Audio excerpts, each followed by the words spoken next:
యేసుప్రభుని మాట్లాడతాడు, నీ పాపాలు ఒప్పుకో, ప్రార్థన చేసుకో అని పాస్టర్ గారు చెప్తే చర్చిలో కూర్చొని ప్రార్థన చేసుకుంటున్నా. ప్రభా మాట్లాడయ్యా, నువ్వు మాట్లాడుతూ ఉంటావు కదా, మాట్లాడినాయనా అని బైబిల్ తెరిచి నా ఏలో ఒక వాక్యం మీద పెట్టా.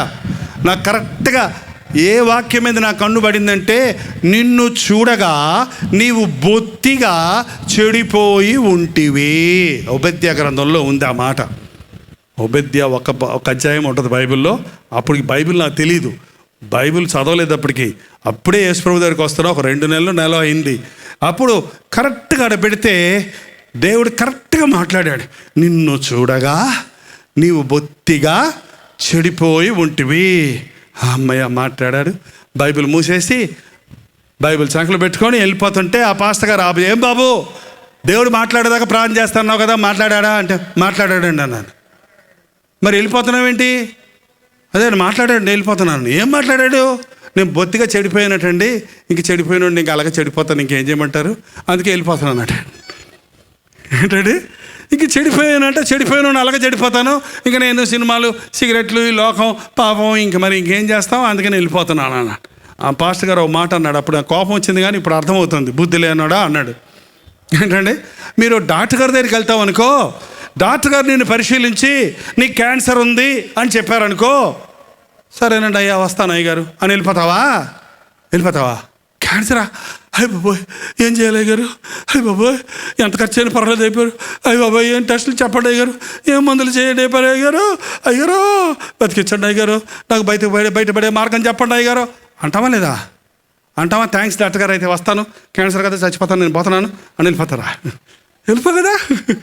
అలాగే దేవుడు నీ హృదయ స్థితిని చెప్పాడు.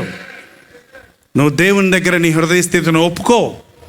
దేవుని స్థితి చెప్పాడు. నిన్ను మార్చను అని చెప్పలేదు, మార్చబడవు అని చెప్పలేదు, నీకు కొరత హృదయం ఇవ్వను అని చెప్పలేదు. కాబట్టి మళ్ళీ వెళ్ళి ప్రార్థన చేయి. నిద్ర వస్తుందండి నాకు అన్నాను. కళ్ళు తెరుచుకొని ప్రార్థన చేయి. 12 అయిపోయింది అప్పటికి. కళ్ళు తెరుచుకొని ప్రార్థన చేయి, నడుస్తూ ప్రార్థన చేయమన్నాడు.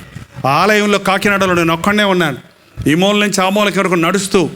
అంత విశ్వాసం లేదు నాకు అప్పుడు, కొత్త కదా, ప్రార్థన రాదు. ఏసయ్యా నాయన ఏసయ్యా, ఏసయ్యా నాయన ఏసయ్యా, నీ చిత్తమైతే నన్ను మార్చుకోయా, నీ చిత్తమైతే నా చెడుతనం తీసేయనాయనా, నేను చెడిపోయానన్నావు కదా, మా నాన్నేమో నన్ను సేవ చేయమంటున్నాడు, నేను ప్రదంపలమంటున్నాడు, నాకేమో లోకంలో గొప్ప అయిపోవాలని ఉంది, నీ చిత్తమేదో నాకు చేయనాయన అనుకుంటూ అటు ఇటు తిరుగుతూ ఉంటే ఆ మూలన యేసుక్రీస్తు సెలవులో వేలాడుతున్న దృశ్యం నా కళ్ళ ముందు ప్రత్యక్షమైంది. కట్టుకథ కాదు, కళ కాదు, కళ్ళు తెరుచుకొనే ఉన్నాను నేను.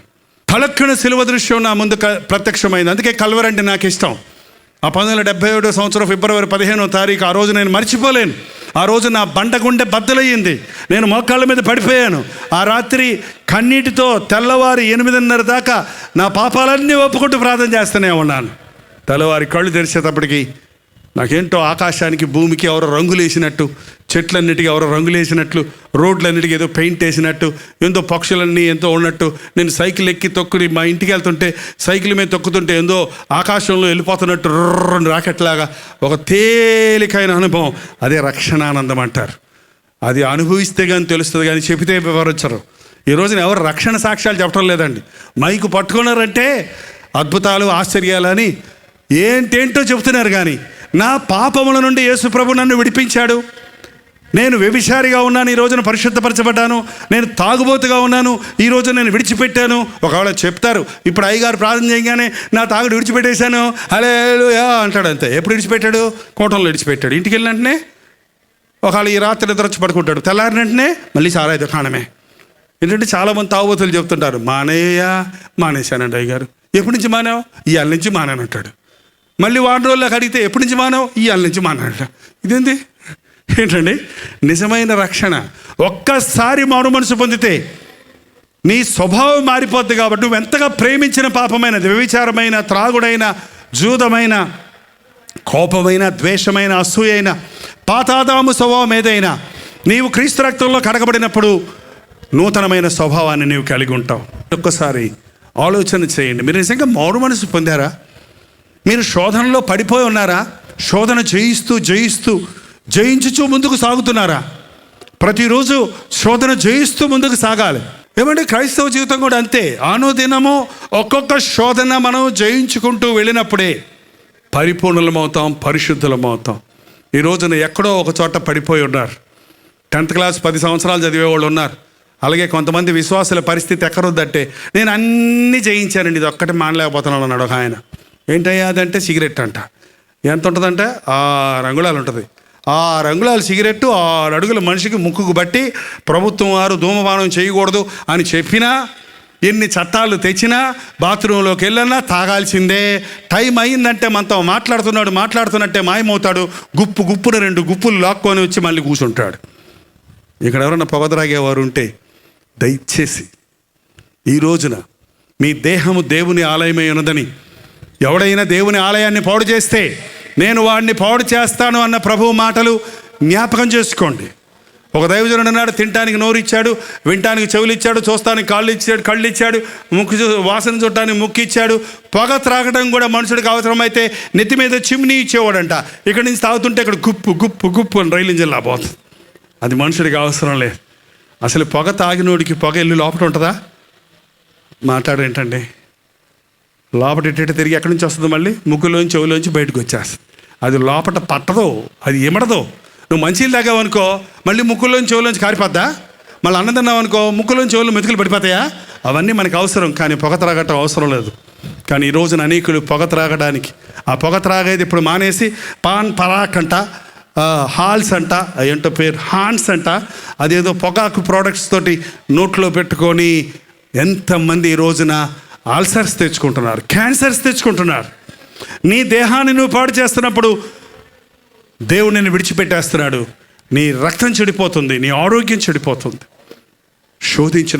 శోధపడినప్పుడు అమ్మాయి శోధించిందండి, నన్నేం చేయమంటారు అంటాడు ఒక అబ్బాయి. ఆ అమ్మాయి శోధించండి, నన్నేం చేయమంటారు? ఆ అమ్మాయి శోధించి కాబట్టి నేను శోధనలో పడిపోయానండి. యోసేపును కూడా శోధించిందండి, యజమానురాలు శోధించింది. యోసేపును అంత అరేంజ్ చేసింది, తన ఇంటి యజమాని ఎక్కడికో పంపించేసింది, తోటి పనివారిని అందరిని పంపించేసింది, ఇంట్లో ఎవరు లేకుండా చూసింది. యోసేపును అంగి పట్టుకుంది, నాతో సైనించు, ఇంట్లో ఎవరు లేరు, నన్నేం చేయమంటావు అన్నాడా? ఛీ, దేవుని ఎదుట ఇంత ఘోరమైన దుష్కార్యము నేను ఎలాగూ చేయుదును? నీవు నా యజమానురాలు భార్యవి, నా తల్లితో సమానము అని జారత్వము నుండి దూరముగా పారిపోవుడి అన్న మాట అక్షరాల ఆమె చేతిలో నుంచి విదిలించుకొని పారిపోయాడు.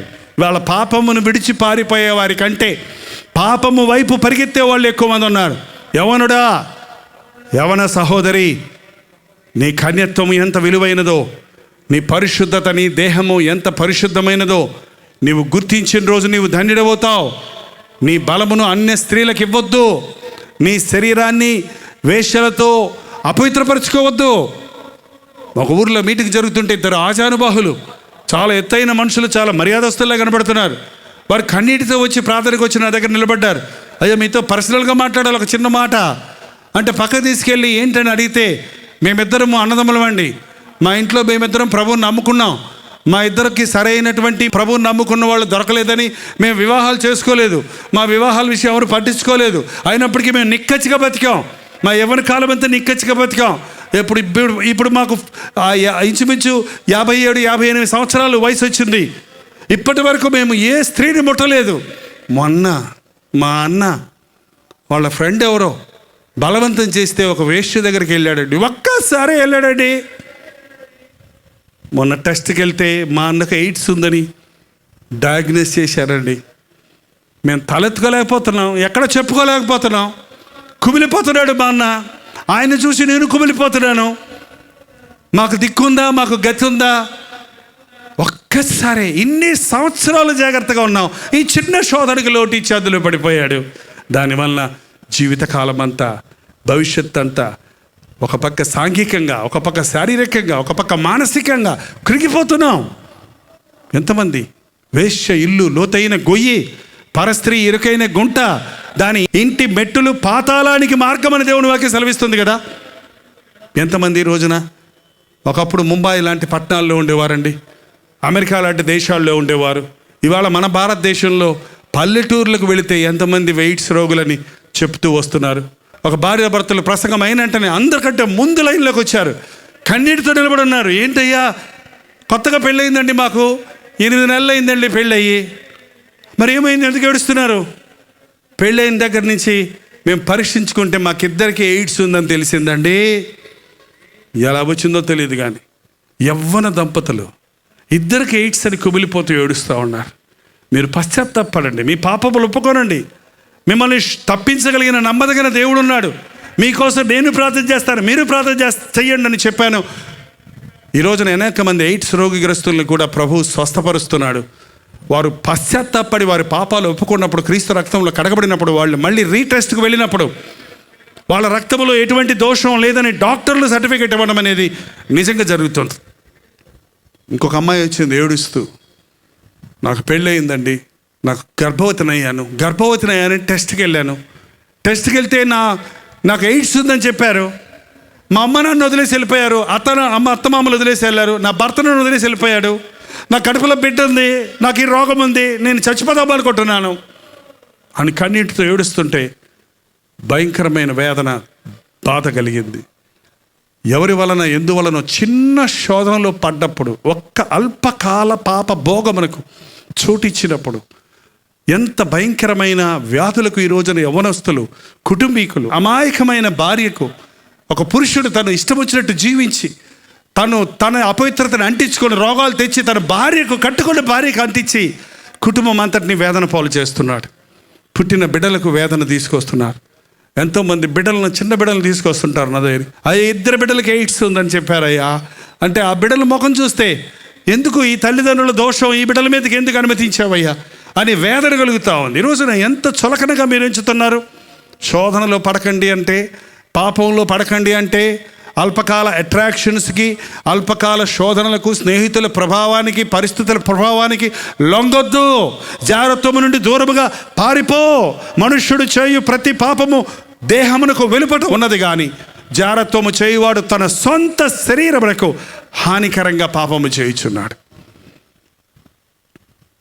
ఒకడు అగ్ని మీద నడిచిన ఎడల వాడి కాళ్ళు కమలకుండునా, ఒకడు ఒడిలో అగ్ని ఉంచుకున్న ఎడల వాడి ఒడి కాలకుండునా, ఆ ప్రకారమే తన పొరుగువాని భార్యను కూడువారు నాశనమగును అని ఏనాడో పరిశుద్ధ గ్రంథంలో రాయబడి ఉంది.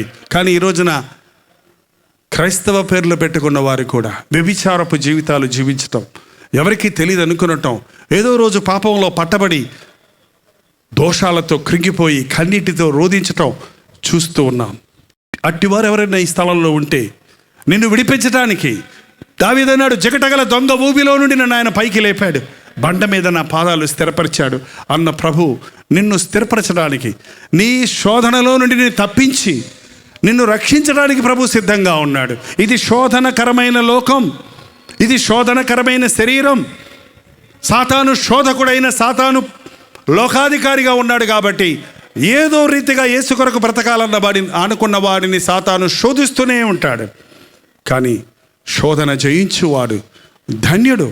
రక్షించబడ్డాము, విశ్వాసులుగా ఉన్నాము, బాప్తిసం పొందాము, మందిరాలకు వెళ్తున్నాము, దేవుని బిడ్డలుగా ఉన్నామనే వారిని ప్రభు మీతోనే మాట్లాడుతున్నాడు.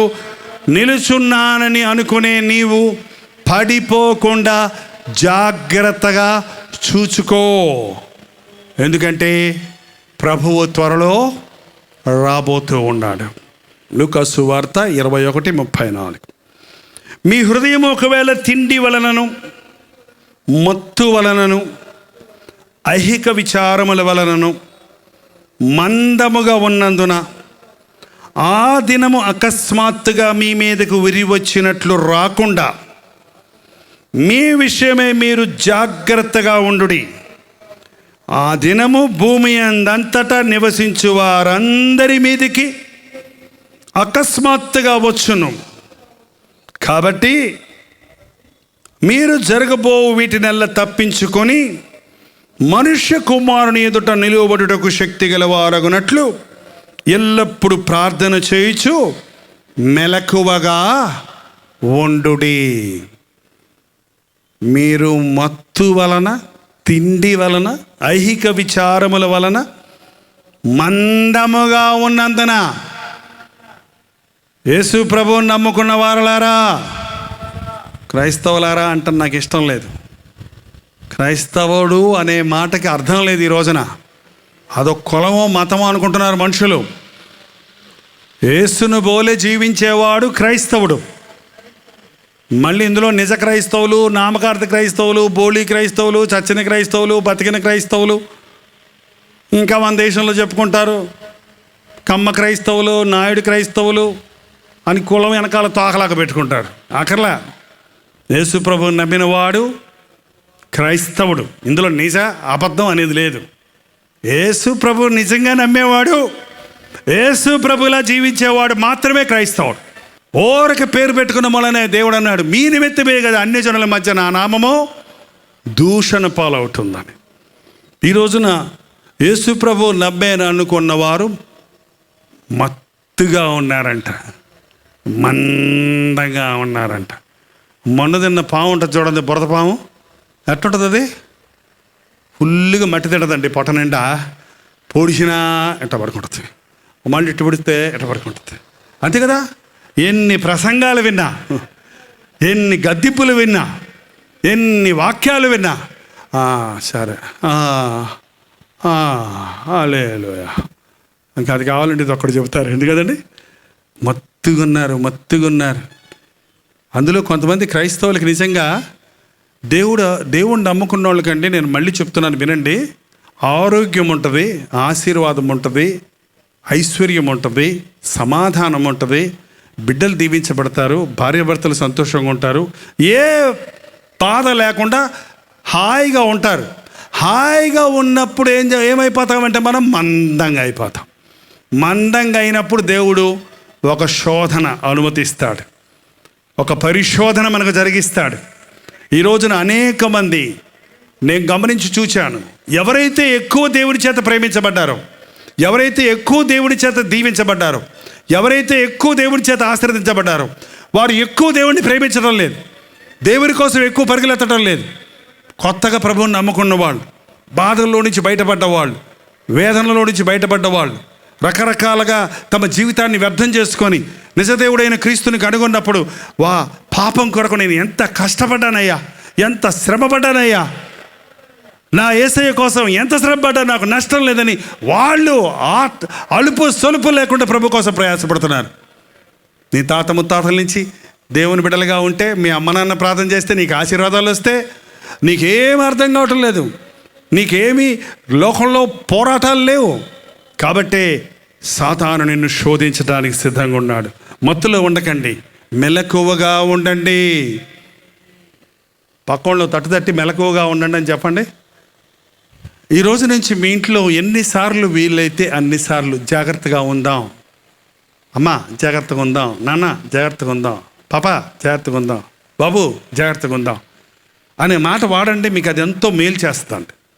కోపగించుకోకండి. ఒకళ్ళు మిమ్మల్ని జాగ్రత్తగా ఉందమన్నప్పుడు అవును జాగ్రత్తగా వెళ్ళాలి కదా, అలాగే జాగ్రత్తగా వెళ్తాను ప్రభా, నేను జాగ్రత్తగా వెళ్తానికి సహాయం చేయి, జాగ్రత్తగా ఉంటానికి సహాయం చేయి, మెలకువగుండి ప్రార్థన చేయడానికి సహాయం చేయి. శోధనకరమైన స్థలంలోకి వెళ్తున్నాను, అన్యుల మధ్యకు వెళ్తున్నాను, తాగుబోతుల మధ్యకి వెళ్తున్నాను, బూతులు మాట్లాడే వాళ్ళ మధ్యకి వెళ్తున్నాను, జగడాలు పెట్టుకునే వాళ్ళ దగ్గరికి వెళ్తున్నాను, అనవసరమైన గొడవలు రేపే వాళ్ళ దగ్గరికి వెళ్తున్నాను.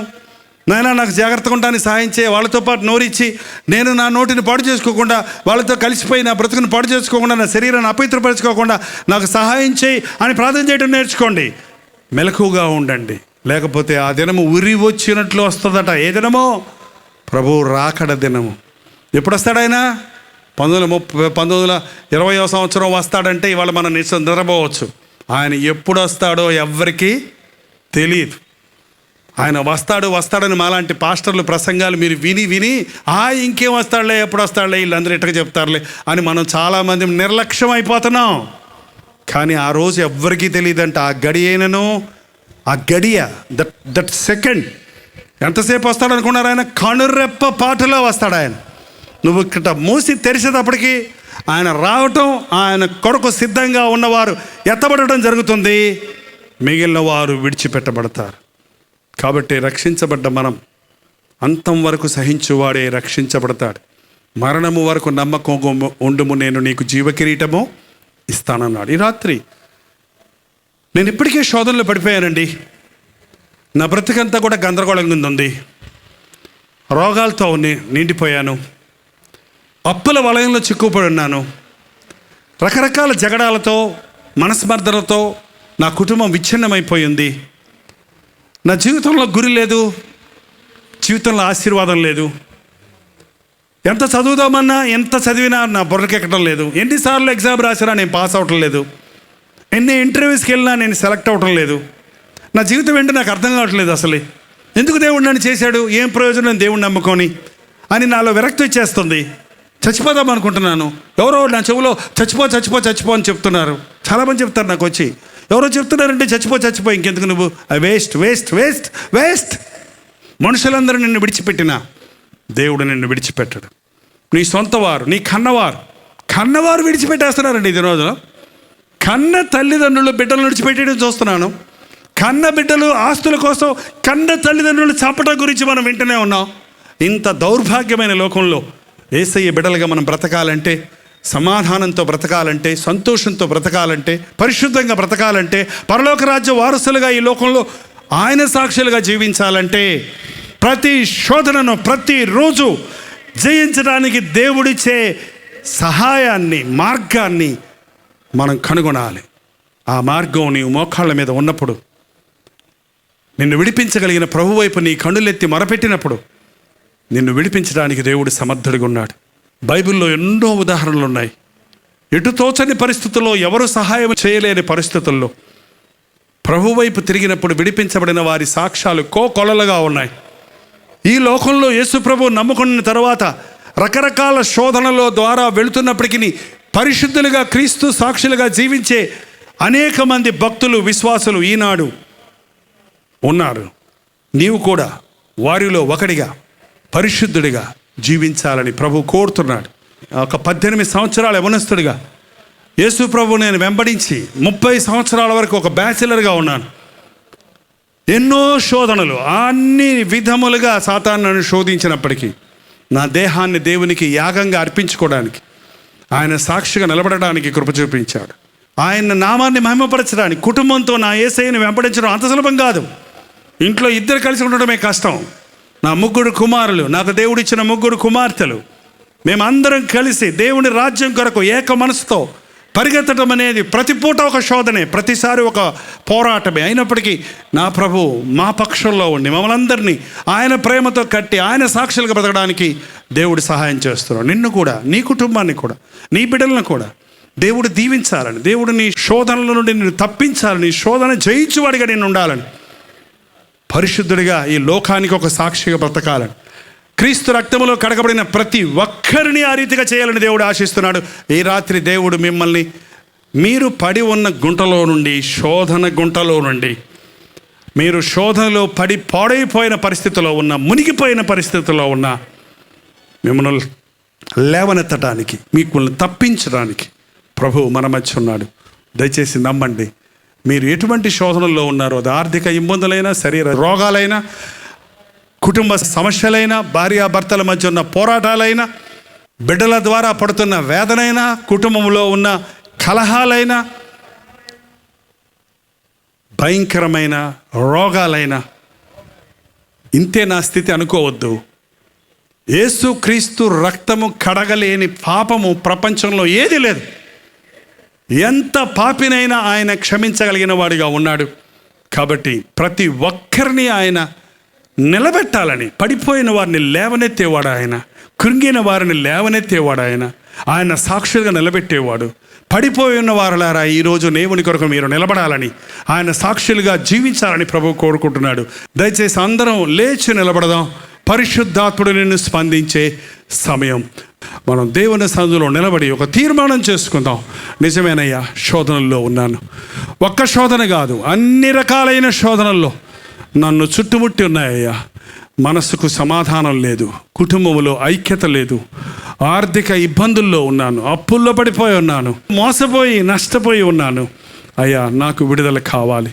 నాకు ఈ శోధనలో నుంచి తప్పించుకుందామని నేను ఎంత ప్రయత్నించినా బయటపడలేకపోతున్నాను. నన్ను తప్పించే నీవు ఉన్నావని, తప్పించుకునే మార్గాన్ని చూపించే దేవుడిగా నీవు ఉన్నావని నమ్ముతున్నానయ్యా. ఎన్నోసార్లు తిండి కొరకు శోధించబడ్డాను. ఒక పూట కూటి కొరకు జ్యేష్ఠత్వ పక్కన అమ్ముకున్న యాసావులాగా నేను తిండికి కక్కుర్తి పడిన శరీరాన్ని అపవిత్రపరుచుకున్నాను. నన్ను క్షమించయ్యా, నన్ను పరిశుద్ధపరిచయ్యా. నేను శోధనలో ఉన్నానేసయ్యా. నోరు తెరిచి ప్రతి ఒక్కరూ ప్రార్థన చేద్దాం. ప్రార్థన. పరిశుద్ధుడా, ప్రేమగల్ల తండ్రి, ఈ రాత్రి ఒక్కసారి మమ్మల్ని చూడు నాయన. శోధనలో పడి కృంగిపోతున్నామయ్యా, లేవలేని పరిస్థితుల్లో కొనసాగుతున్నాము నాయన. ఈ రాత్రి నన్ను లేవనెత్తు, ఈ రాత్రి నన్ను లేవనెత్తని ఏ సహోదరుడు ఏ సహోదరి నీకు మొరపెట్టుతున్నారో వారిని చూడు నాయన. వ్యభిచార పాపానికి చోటిచ్చి ఎయిడ్స్ వంటి హీనమైన రోగాలకు బలి జీవితాన్ని నాశనం చేసుకుంటున్న వారిని ఈ రాత్రి నీవు దర్శించువయ్యా. అట్టి వారిని నజరేయుడైన యేసుక్రీస్తు నామములో స్వస్థపరుచుచున్నాము. ఐహిక విచారాలకు చోటిచ్చి, భూ సంబంధమైన విషయాలకు చోటిచ్చి, అత్యాశలకు పోయి అనవసరమైన విషయాలకు చోటిచ్చి అప్పుల పాలైపోయిన వారిని కనికరించు. నమ్మి మోసపోయిన వారిని కనికరించు. అప్పుల్లో నుంచి రుణ బాధల నుంచి బయటపడలేకపోతున్నానే అని కుమిలిపోతున్న వారిని ఈ రాజున దర్శించు నాయన. నీవు ఆశీర్వదిస్తే అది ఎన్నటన్నిటికి ఆశీర్వాదం కనుక రుణ బాధలలో ఉన్న వారిని ఈ రాత్రి ఎలాంటి అద్భుతం నువ్వు జరిగిస్తావో ఏమి చేస్తావో మాకు తెలియదు, కానీ నీ నామములో వారికి విడుదలను ప్రకటించుచున్నాము తండ్రి. పాపముల బిడ్డల ఒడిలో పడకుండా ఆనాడు కలువరి సెలవులో నీవు మోసావు గనుక ఆ బిడ్డలకు నీ దీవెన దయచేయము నాయన. యవ్వన బిడ్డలు రక్షించబడుటకు సహాయం చేయము. సెల్ ఫోన్నే దేవుడిగా పూజిస్తూ రాత్రింబగళ్ళు నెట్ వెంబడి తిరుగుతూ అశ్లీలమైన దృశ్యాలు చూస్తూ అపవిత్రమైన కార్యాలు చేస్తూ తమ తాము నాశనము చేసుకుంటున్న యవనస్తులను ఈ రాత్రి నజరేయుడైన యేసుక్రీస్తు నామములో విడుదల చేయించున్నాము. వద్దయ్యా, ఏ యవనస్తుడు సాతానుకు బలి కానివ్వద్దు నాయన. నీ ఆకారంలో నీ స్వరూపంలో చేయబడిన ఏ వ్యక్తి నిత్య నరకానికి పోని వద్దయ్యా. ఏ ఒక్కడు నశించడం నాకు ఇష్టం కాదన్నావు కదా అయ్యా. ఈ రాత్రి నీ కార్యాలు జరిగించు.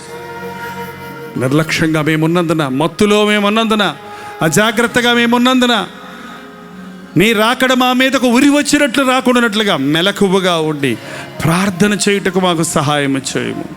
మంచి మనస్సాక్షిని కాపాడుకున్నట్టుకు సహాయం చేయము. భయముతో వణుకుతో రక్షణను కొనసాగించుకున్నట్టుకు మాకు సహాయం చేయము. యేసుక్రీస్తు నామములో అడుగుచున్నాము తండ్రి.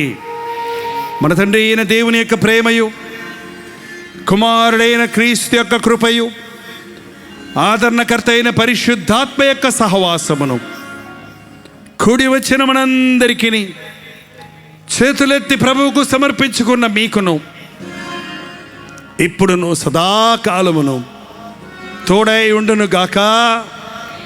ఆమేన్, ఆమేన్, ఆమేన్.